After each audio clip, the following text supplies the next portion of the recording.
sana. Amen. Tunashukuru Mungu kwa sababu ya wewe mtazamaji wetu. Uwe ni mshirika wa kanisa hili, uwe ni rafiki yetu kwa Facebook. Tunashukuru Mungu kwa sababu yako.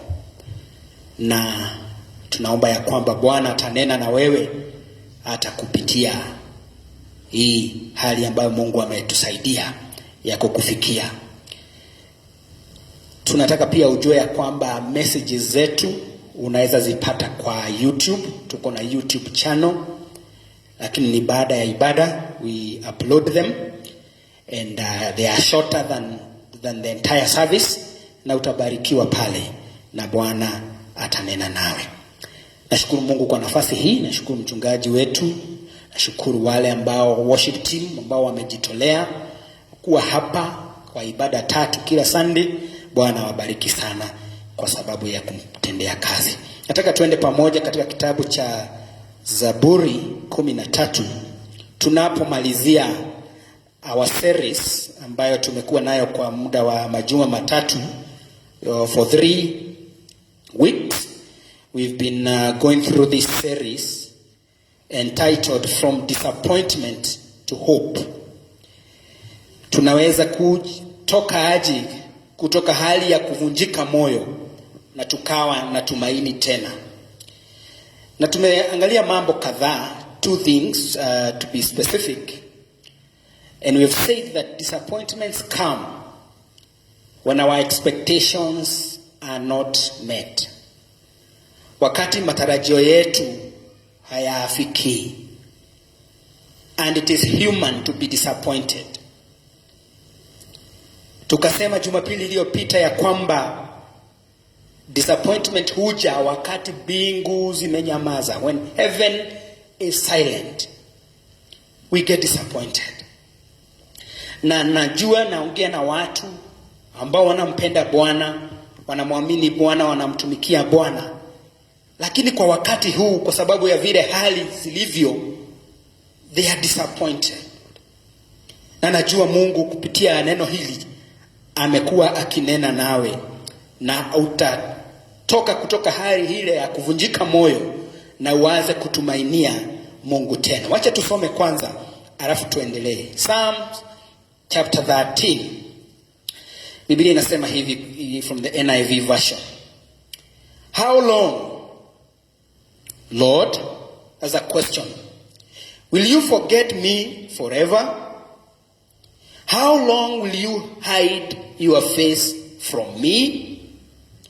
How long must I wrestle with my thoughts and day after day have sorrow in my heart? How long will my enemy triumph over me? Nikubalishe tu, nitachukua muda mchache nisome kwa Kiswahili. Inasema hivi: Ee Bwana, hata lini utanisahau? Hata milele? Hata lini utaficha uso wako? Hata lini nifanye mashauri nafsini mwangu, nikihuzunika moyoni mchana kutwa? Hata lini adui yangu atukuke juu yangu? This is a psalm of David. And David is a disappointed man. David is a disappointed man. Sijui alikuwa katika hali gani alipokuwa akiomba ombi hili. Sijui kama alikuwa ameketi chini ama amelala. Lakini haya ni maneno ya mtu ambaye amevunjika moyo. Na leo nataka kuongea from this subject, when God delays. Mungu anapo, na sasa Kiswahili inakuwa ngumu, chelewa ama chelewesha. Na ikawa na swali najiuliza, je, does God delay? Ama ni sisi tunaona ni kama amechelewa?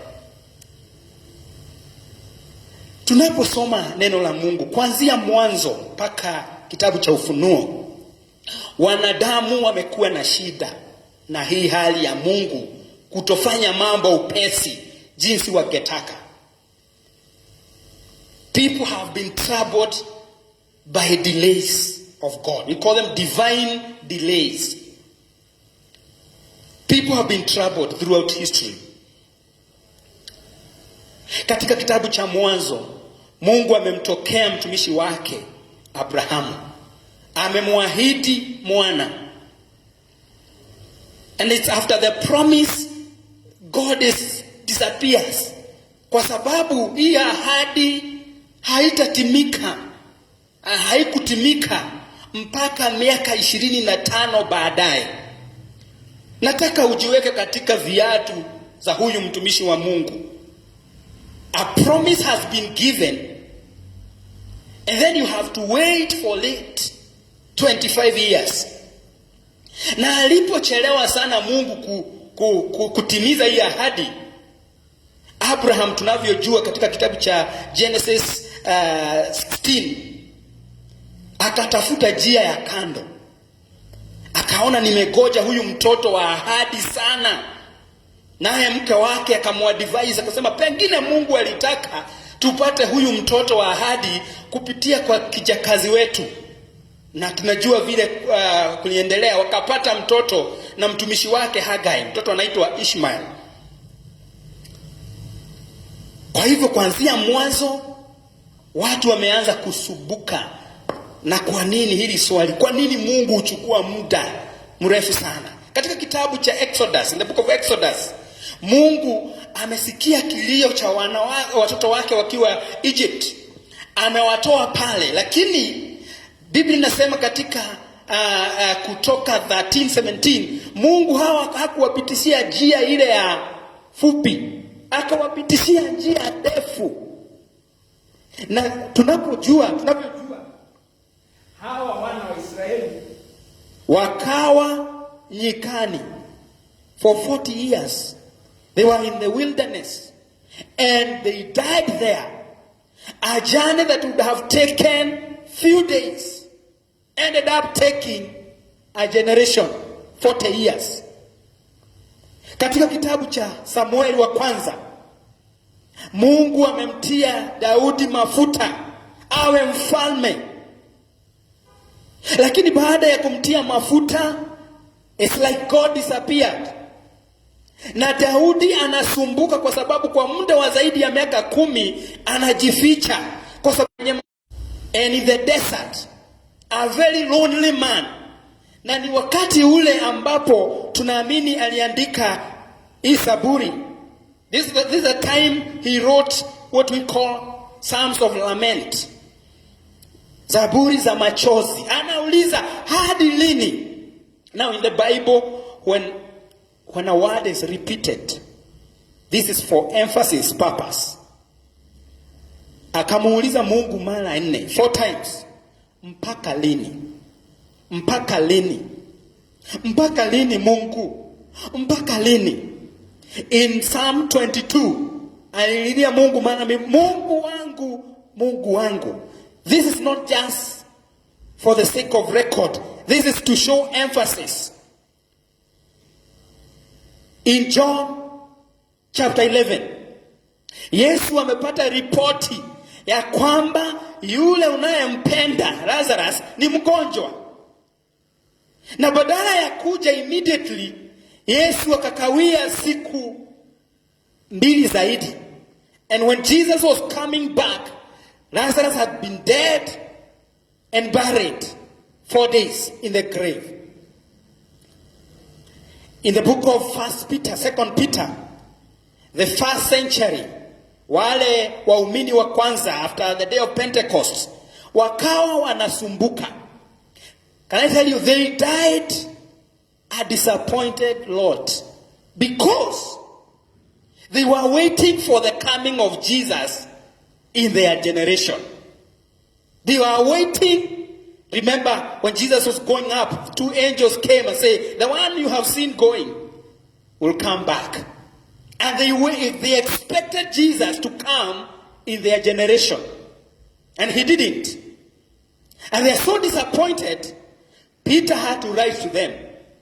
He told them, for a day with God is like 1,000 years. And God is not slow, the way some of you consider slowness. Katika kitabu cha mwisho, the book of Revelation, this has not happened. But it will happen. Because this is futuristic. It will happen in the future. Revelation chapter 6 and verse 10. Kuna hawa saints, the slain saints. Biblia inasema watamulilia Mungu, because that is not even now, it will happen. Wamuulize mpaka lini? How long will we wait for you to avenge for our blood? And friends, najua naongea na moja wetu ama wawili ambao, truth be told, you feel like God has delayed. If you were to be honest today,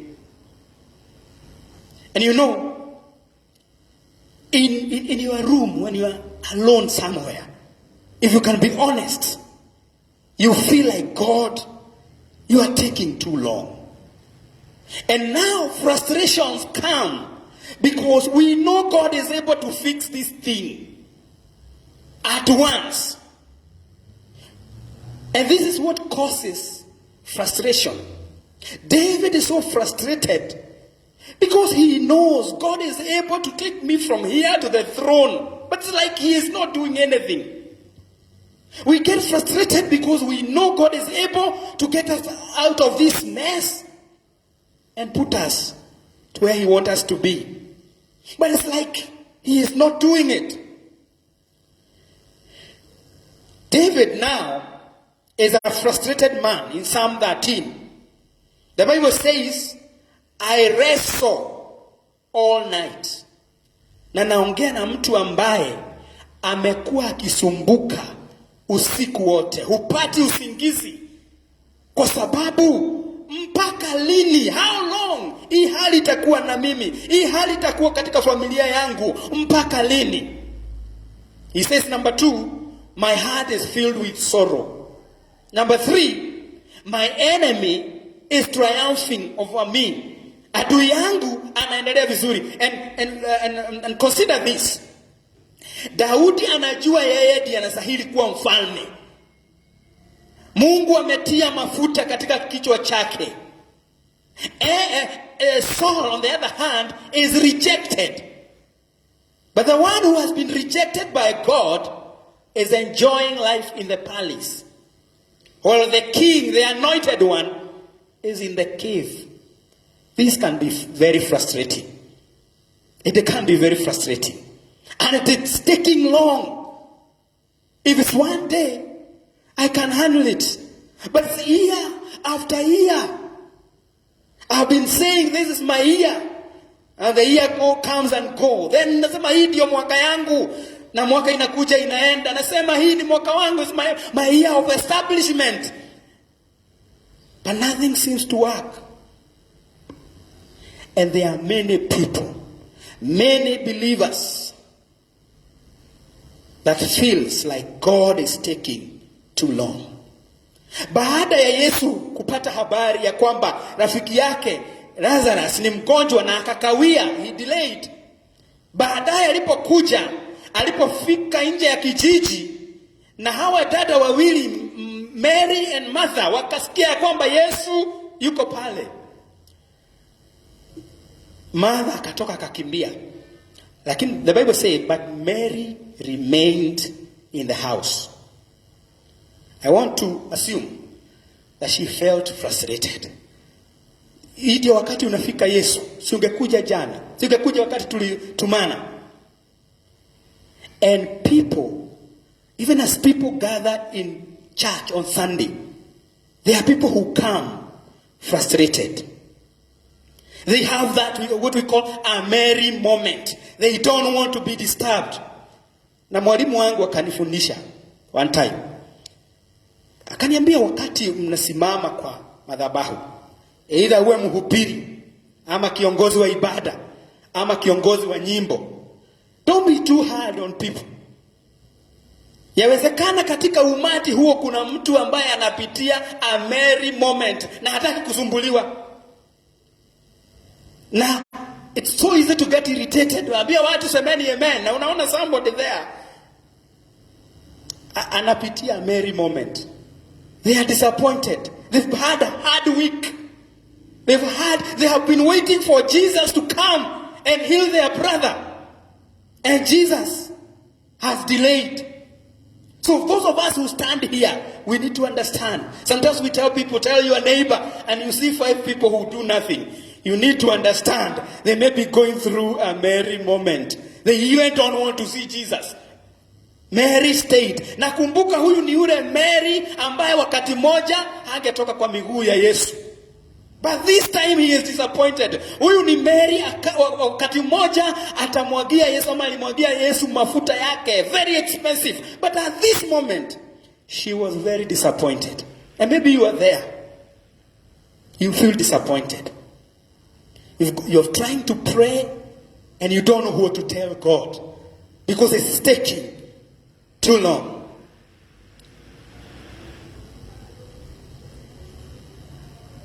It can be disappointing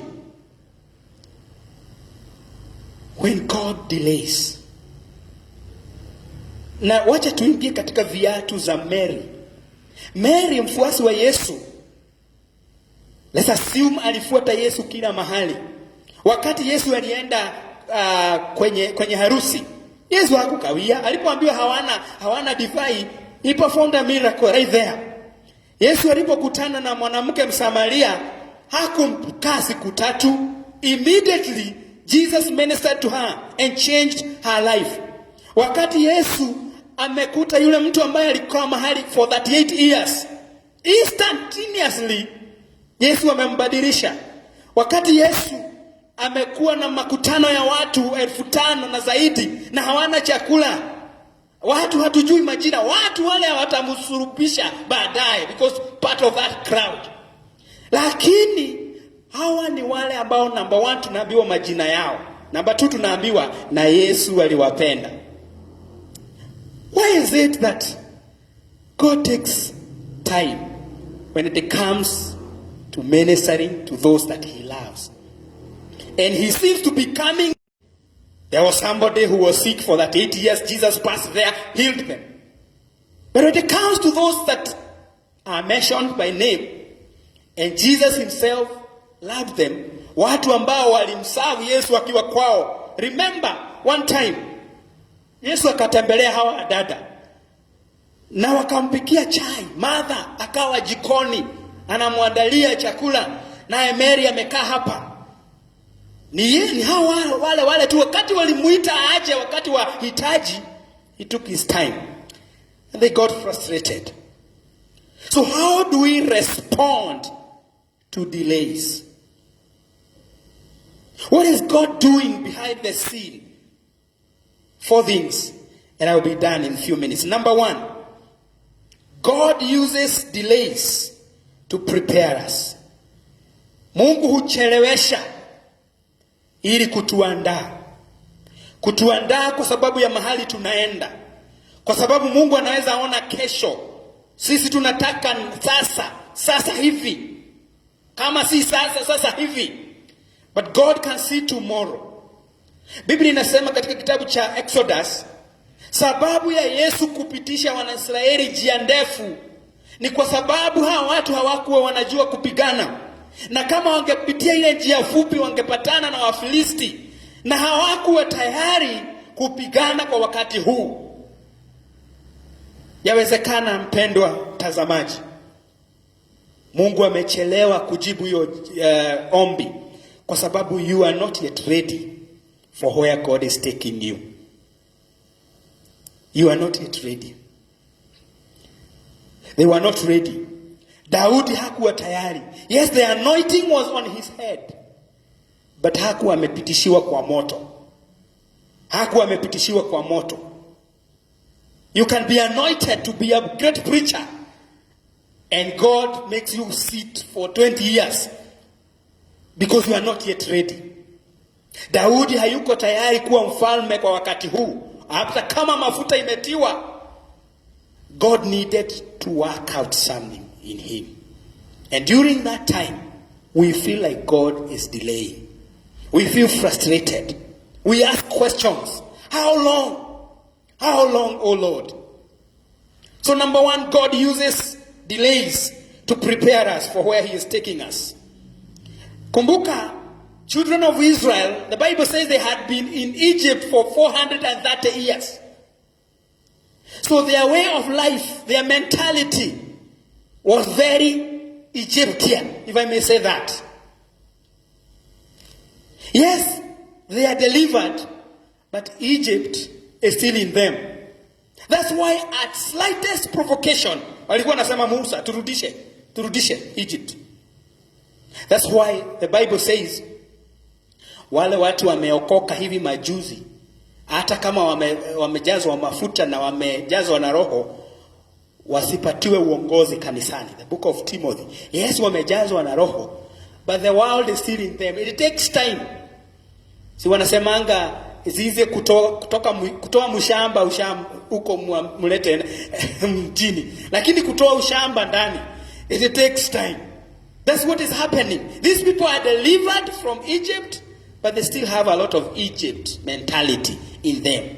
And God had to prepare them. God is preparing you for where you are going, for what you will face. No wonder it seems like he is delaying. Number two, God uses delays to test us. I want to read this one in the book of Deuteronomy. Na nisome kwa Kiswahili. Deuteronomy ni kumbukumbu. Deuteronomy chapter 8.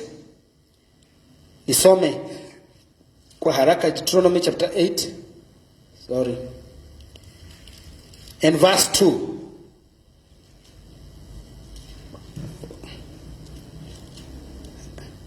Deuteronomy chapter 8 and verse 2. Yes, nawe utaikumbuka njia ile yote Bwana Mungu wako aliyokuongoza miaka hii 40 katika jangwa, ili akutweze, the English says to humble you, kukujaribu, kujua yaliyo moyoni mwako, kwamba utashika amri zake au sivyo. God uses delays to test us. For 40 years, these people are failing the test.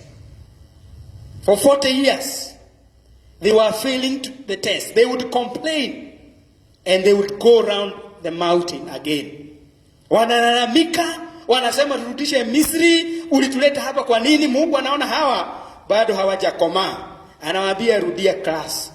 They go around the mountain for 40 years. Na nikwambia hivi mpendwa, kama hautapita huo mtihani, until you pass, you will remain there. Na unajua ni nini huwa inakuangusha sana sana? It is until you pass that you get elevated to another level. You know, friends,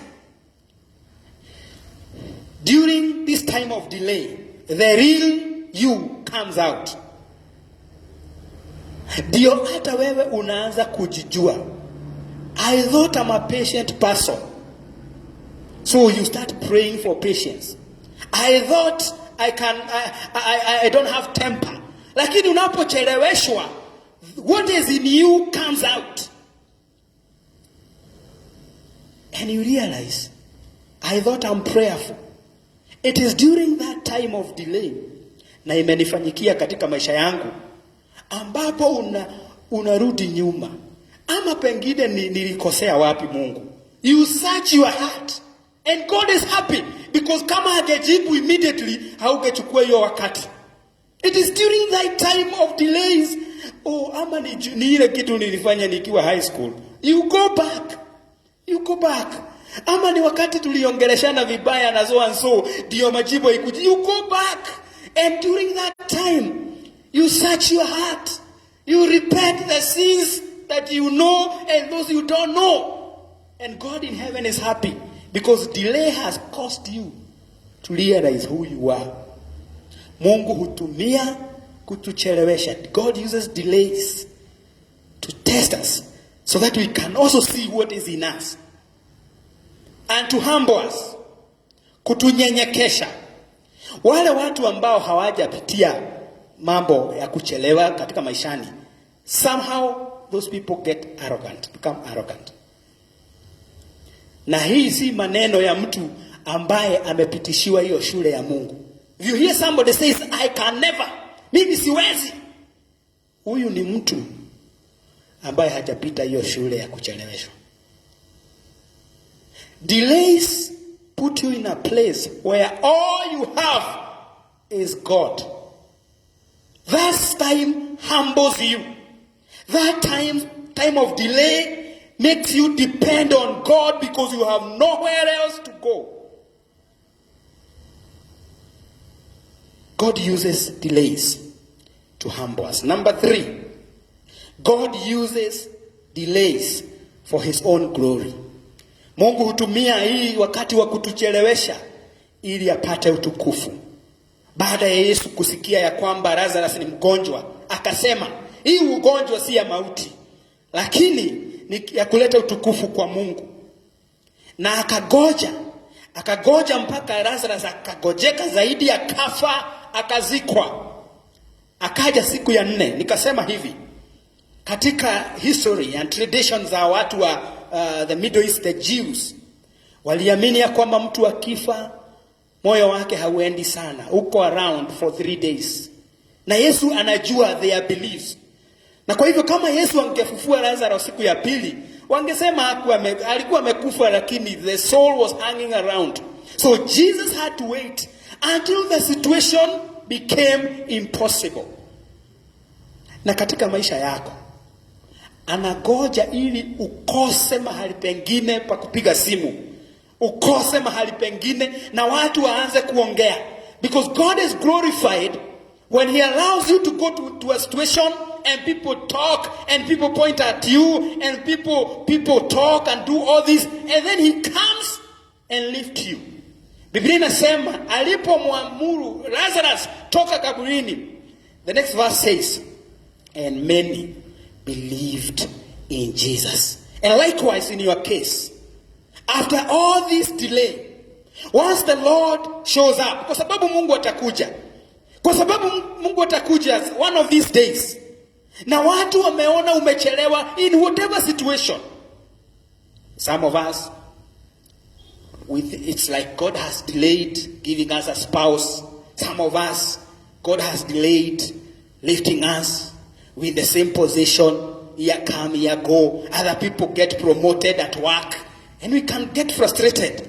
And there are people who maybe don't even go to church. Your neighbors who do business with you, they have seen you struggle, year come, year go. They seem to be doing well because some of them go and source powers from other sources. And let me tell you, those powers work for some time, and they seem to be doing well. But once the Lord shows up in your case, like it happened in the time of Lazarus, many will believe in him, and he will be glorified. So delays, God uses delays to glorify his holy name. And last but not least, God uses delays to remind us that he is sovereign. Mungu hutuchelewesha ili tusisahau ya kwamba yeye ni Mungu and he is in charge. Imagine with me, kama Mungu angekuwa kijibu kila kitu right there. Namwambia Mungu nipe gari, unaipata pale. Mungu nipe kazi. Okay, I wish it was like that, but it cannot be. Mungu fanya hivi, inakuwa hapo. You know what would happen? We would start seeing God as our servant who is there for our convenience. Mungu leo nataka kula nyama, unapigiwa sisi pesa inaingia M-Pesa. Hata tukekuja kanisa na kwambia Mungu angeona vituko. Ili atukumbushe yeye ndiye Mungu na anafanya kile anafanya wakati anataka. Sometimes he let us wait. Si kwamba hasikii. Anasikia. But he delays deliberately ili tumtafute. God sometimes, let me use this word, hides. It's during this time of delay that we seek him. Oh, we seek him. Hatuge fast. If everything was like that, hatuge tafuta Mungu, God would become a servant at our convenience. So through delays, God reminds us, I'm the boss and you are the servant. It's not the other way around. Delays remind us that God is in charge and that he does what he does at his own time and not under human pressure. We cannot pressurize God because he is God. He is sovereign. That's why we pray for sick people. God, because he is sovereign, anaamua, anachagua aponye huyu na huyu anamuita. Na hatuwezi fanya kitu kwa sababu yeye ni Mungu. So delays reminds us that we are servants and we have to be in his will. We cannot put God under pressure. We have to be submissive to his will. Napomalizia wapendwa, the best thing you can do, my brother, my sister, now that it seems like God has delayed, hili jambo umeligoja, umeona watu wakija wakakupita, umeona watu wakija, umelea watu watoto kanisani, umeona wakienda na wewe uko hapa. Wewe ambao uliwaambia Mungu anafanya miujiza, amefanyia wao, na wewe ni kana kwamba umebaki hapa. The best thing you can do is to be patient, is to trust in him. And today, if you forget everything, nataka ukumbuke ya kwamba when there is delay, God is up to something. God is up to something. God is up to something. And you know, with God, he does not explain. God wants you to trust him even when he takes his time. We are living in a time where we want everything instantaneously, at the click of the button. Juzi namalizia sasa, rafiki yangu moja ambaye akona kasimu mzee ya 3G. Sasa saa hii what we are using, they are call it 4G. Sijui mambo sana, but these are things you can read. Akataka nimsaidie kitu kwa simu yake, na simu yake ni 3G, nikasimu. And I realize how impatient I have become. Because ukifinya kama ni Facebook, you need to go uende dakika moja ili kafungue, kanaenda hivi. And I could get irritated. Now the world is irritated even with what we are using. That's why wanaenda kwa kitu wanaita 5G. Nikasema hivi 5G tukiingia hapo, and we are getting there. Major cities are now using that. Internet will have a lot of speed. Ile kitu una download na dakika 10, it will be 2 seconds. Because we want things now. On the other hand, Mungu wetu ni kama hana haraka, kwa sababu anataka tumtafute. Na anataka wakati huo wa kugoja, Mungu hataenda 5G. Mungu atabaki kuwa Mungu. And that is where the conflict comes. Because we want everything now. God wants us to wait so that in the process, he can prepare us. In the process, he can test to see what is in our heart. Whether what we say is what is in the heart. It's so easy to say here, wait on the Lord, be patient. And whenever you say that, it happens that God will put you in a situation where you, as they say, you eat your words. He is taking that time of delay for his own glory, and finally, to remind us that he is still on the throne. He is God. Wakati Abraham aliona ya kwamba Mungu amekawia sana, akaingia kwa plan B. Na nitaomba mchungaji anapokuja kutuombea aombee some of us who thought God has taken too long, na tukaenda plan B. We did it, tukajisaidia. We used a shortcut because hii njia ni ndefu sana, tukapita hapa mbio and we got what we wanted. Now we have it and we are wondering, I wish I could have waited. Inasemekananga ile vita ambayo huwa pale Middle East ni kwa sababu ya mtoto wa ahadi Isaac na huyu mtoto mwingine Ishmael, na millions of people have died because somebody was not patient enough.